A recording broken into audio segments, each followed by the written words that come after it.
All right, where's Jennifer? Hey, Steve, I have an 18 and 19-year-old boys. I want them to get a job and do what they need to do to move out and get on their own. But I'm afraid. I don't want them to take public transportation or to get their driver's license because of all the crazy things that we hear going on. What type of balance can I come to where I can have a peace of mind and relax, but yet he can also do what they need to do? Wait, okay, let me get what you say. Your boys are 18 and 19. Yes. They don't have jobs. You don't really want them to get jobs. You don't want them to take public transportation. No. It's just too much stuff going on. I'm that mama bear that wants to be protected, that wants to I was catching bus when I was 11. I had the bus. I'm just going over it. You don't want them to get a driver's license. I don't want them to be on the road. There's too many crazy drivers. I deal with it daily. Wait. You got an 18-year-old boy that don't have a license. Yeah, and a 19-year-old. I got mine when I was young, but it's just, now it's just so many more things are going on. It's just, this your husband? Yes. How you feel about what she's saying, sir? We've been married for 9 years, Steve, and I feel I'm the opposite of how she feels about the situation. I'm not go out there and work. Oh, I got what it is. But I think these are your sons from a previous relationship. Correct. Y'all been married 9 years. Yes. Oh, you probably can't even believe this here. You know. No, I'm not. Quit hitting him. I saw that. He tried to say something. She went. I do take the 18-year-old out to work with me sometimes so he could get a feel of society's jobs, works. He just graduated last year. I just wanted to come out here and put this out there so she could, the way you put it. You gotta let this man right here. You gotta let this man show them how to be a man. Listen to me. Women, single mothers do an amazing job with boys. You're a single mother, I applaud you. You can turn him into a good student, a good citizen, God-fearing. You can make him a law-abiding citizen. You can make him patriotic. You can make him hardworking, trustworthy, loyal. You can't make him a man. I don't care how hard you try. You cannot make him a man. He will only learn manhood from another man. They gotta get a male mentor in their life, and you have one living in the home. You should let him do that. You gotta let go. That's my suggestion. Next, where's Beverly? Okay, Steve, this is my husband and I are alone in our house for the first time. Okay. And I'm just saying, but it's very quiet. We were thinking about maybe getting some parakeets to make some noise. Oh, what did you and Marjorie do when your kids left? When me and my kid... Yeah. What did me and my wife do when our kids left? Yeah.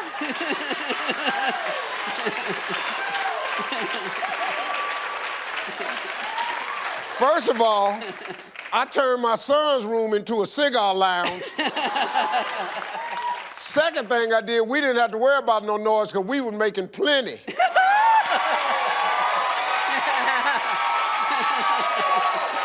Because let me tell you what, see, you got them kids out the house. What you and your husband all do is just have naked day. As soon as you get off work, just walk around naked. And look at me. My man, how that sound to you, sir? Steve, I don't need no birds. Yeah. Steve, I don't need no birds. Hey. He don't need no birds because you the finest chick he done seen. Yeah. All right, where's Lisa?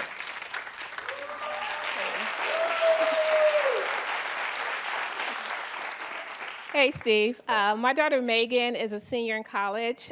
She's my only child, and I'm somewhat protected of her, very protective. And she lives on campus. Lately, I've been on edge every time it's time for her to go out. So she goes out and she is just typically doing her typical college type activities, Yeah. nothing major. But I've been really thinking lately about installing a location tracker on her cell phone. Yes, a location tracker on her cell phone. And that's basically so that I'll know where she is and that she's okay. So I recently presented the idea to my daughter, and of course she did the same thing you all did, and she was like, no way. So Steve, how can I get her to understand that this is just for her own safety? Let me ask you a question. Where does she go to school? Pepperdine University, And where do you live? Marina Del Rey. Marina Del Rey. Yes, Marina Del Rey, she up at Pepperdine. That's out past Malibu. that's in Malibu, yes. Okay, cool. You got a device on her phone. You see her at a club. You call her, she don't answer. Yeah. What, you finna drive from Marina Del Rey to protect her at the club? I might. Yeah. Okay. You're doing too much. Your daughter's a senior in college. Listen, I don't want to disappoint you, but all 7 of my kids done been to college. They doing things down at that college that you really don't need to know about. That's No, really. probably true. You need to stop worrying yourself about it. You raised her good. She gonna be fine. But she doing things you don't need to know. Okay. So I have 2 kids. I have an 8-year-old boy and a 16-year-old girl. My daughter was cyberbullied a few years ago. And I just worry, about my son because he's familiar with social media, but doesn't have any accounts or anything. So it was a hard time we went through with my daughter. I'm just worried about when's the right time to know when the kids are ready to jump into, their own Facebook or. Yeah, 8 is too young, Yeah, for sure. I think. Oh yeah, definitely. Because you got a whole lot more stuff to figure out at 8 than who's saying what about you. I think the longer you can stay away, the bigger you can build up your self-esteem and everything, and then when it comes, you'll have it. Now, with that said, I don't know the right age. I mean, every kid is different. Kids develop at a different rate. There's no manual on child rearing. Wish it was. Yeah. All of mine were different, so I don't know what to tell you in terms of that. Social media is where we're at. I don't care for it, but it has some good to it too. The problem is that the negativity seems to be so much louder. You're worried that you're worried about him getting hurt. Yeah, See, but he's at the a really same time, sweet boy and. Yeah, but see, we can't protect our kids from everything. Yeah. Sometimes in our desire to protect our children, we can overprotect. All my kids was on social media before I found out. I told my son, he asked me could he go to a party one time, I told him no. He didn't even trip, he went upstairs. They Skyped the party in on his computer. He was at the party talking to everybody. What's up? What's up?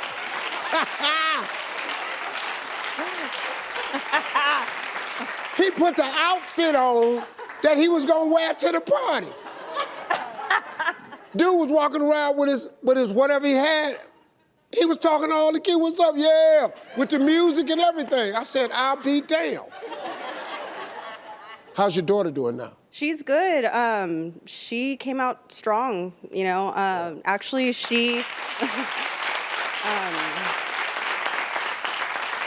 she took down her social media accounts recently, and she's just like, I just want to be away from all the drama and just finish school and do her thing. So I'm just really proud of her. Yeah, social media is not necessary for a kid. Yeah, no. They just all are on it. Yeah. But if you just on there talking, gossiping, and following people, it really does nothing.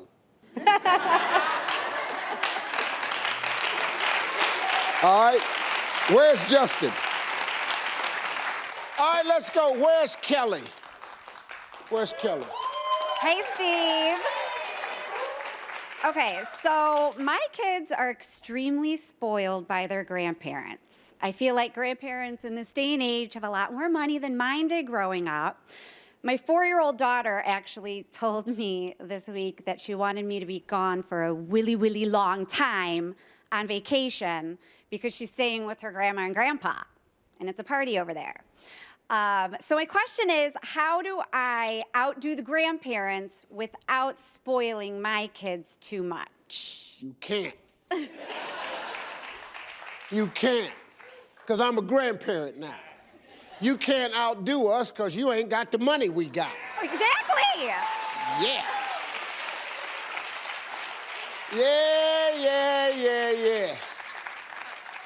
Let me tell you something. I actually do stuff for my grandkids to make my kids look bad.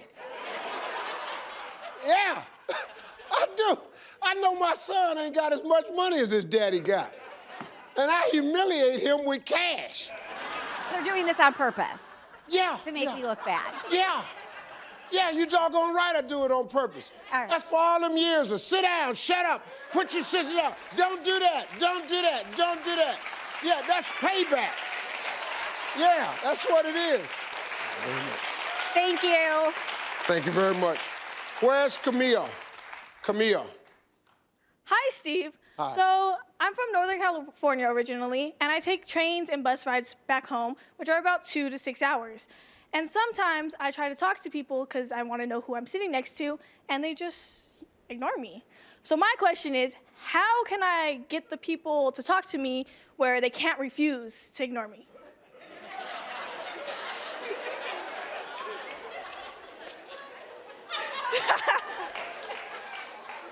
So you're the person. You're the person. I sit on a plane, I want some quiet time, and the person next to me wants to talk, and it's been you the whole time? I'm not saying like we need to have a whole conversation. I don't want to know your whole life. I don't want to know your social security number or anything like that. I just want to know who I'm sitting next to. You know, this world's crazy. You know? Why? I'm a young adult. I'm a girl. You know, everything that happens in the world, I just want to make sure I'm safe. I want to know my family knows that I'm safe in everything. So I just want to know that I'm not sitting next to no serial killer or anything. If you want to make sure you're safe, don't talk to strangers. Thank you. Hey, who else? Where's Felicia? Hey, Steve. How you doing, Felicia? So, my 16-year-old son is going to France with his class this summer for 10 days. Okay. So, at first, I was nervous. I didn't really want him to go, but his dad said he would go with him. So, I agreed. I gave in and said he can go. Okay. Well, after paying nearly $4,000 for my son to go on this field trip, his dad backs out and says he's not going now. So, now my baby is going to be in Europe on his own without his mama or his daddy.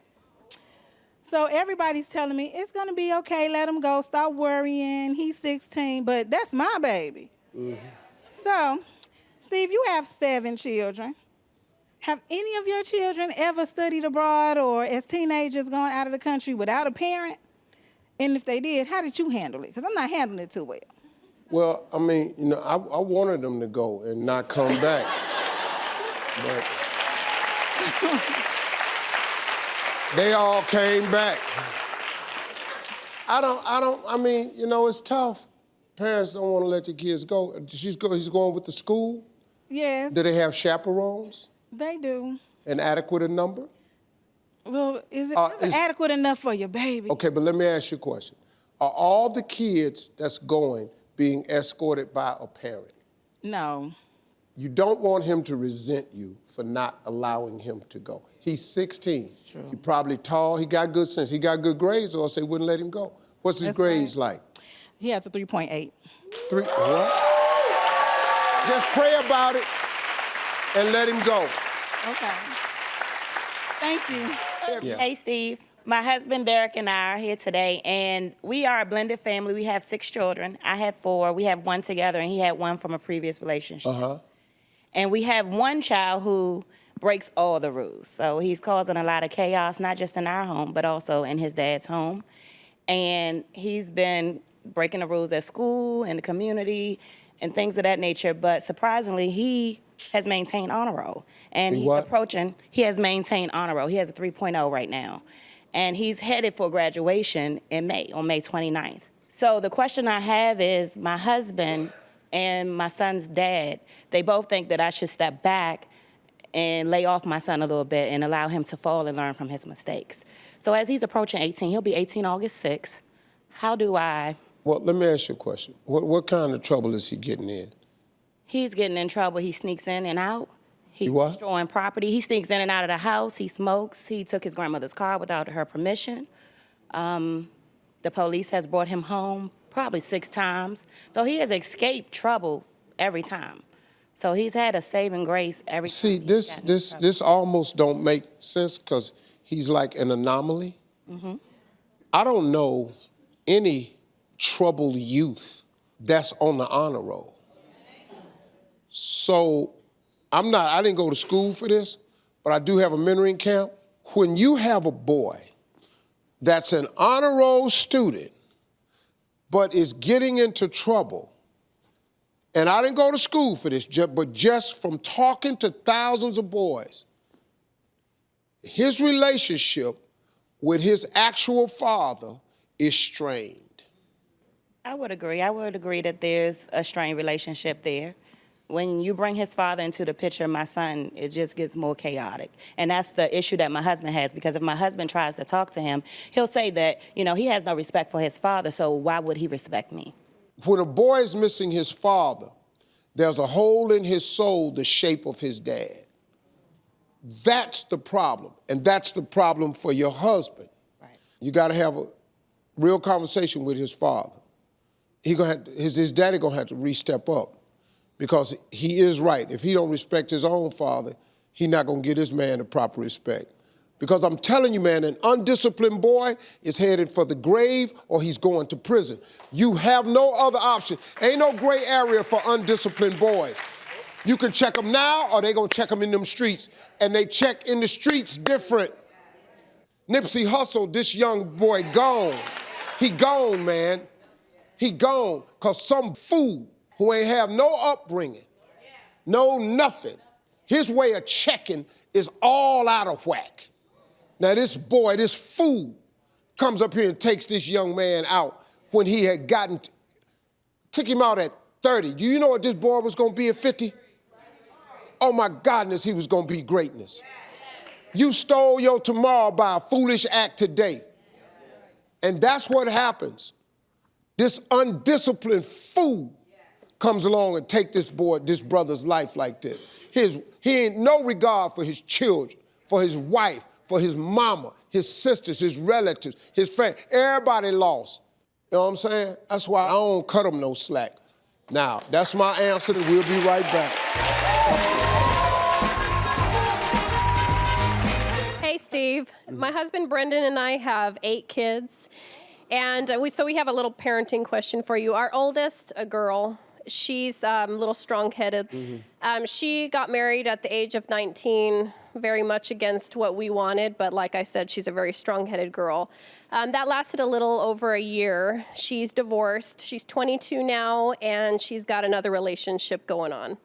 So what we want to know is, how can we approach her not rushing into this and getting married again, making the same mistake, but also not trying to push her and say, hey, this is what we don't want you to do, and her doing it again. Okay, I think every parent runs into this. You have one of those childs that we all have, one that thinks they know everything. They don't know a damn thing, but they think they know everything. And she done got married once, it didn't work out. Now she's in a relationship now. Yes. It's tough because, the very thing you tell them not to do is the very thing you push them to do. It's a crazy thing with kids. I can't explain it. I don't know why it is. I wasn't like that as a boy growing up because, I had a father, so it was a little bit different. What I try to do to my kids when I see them making a mistake, I try to sit them down and just go, okay, hey, let me talk to you about something. This is what you did. What mistake do you think you made in this whole thing? Why do you think it didn't work? What would you have done differently? And let them talk. And then just ask them problems that they can solve themselves. If you could do it over again, what would you do differently? Mm-hmm. And I'm telling you, man, it's an amazing thing when you let them talk it out. And they're gonna say it, well, I should have waited. Okay, cool. Now you got what you needed to hear. I should have waited. Then you go, so how long are we gonna wait with this new guy? Yeah. You know. And then, Dad, you can always step in, because what I've ran off probably, I know at least eight boys that thought they were serious contenders between my 4 daughters. And I had this one guy that came over and I said, I don't really think that you're right for my daughter, so I think you should stop seeing her. He said, Mr. Harvey, with all due respect, but I don't think that decision is yours to make. And then he kept on reasoning with me. I said, hey, man, it's not an option. I want you to stop seeing my daughter because you're not right for her. Because once they get 18, they can make decisions on their own. So you just got to keep being the best you can. Try to talk to them and let them talk themselves out of it. All right? That's the best I got for you.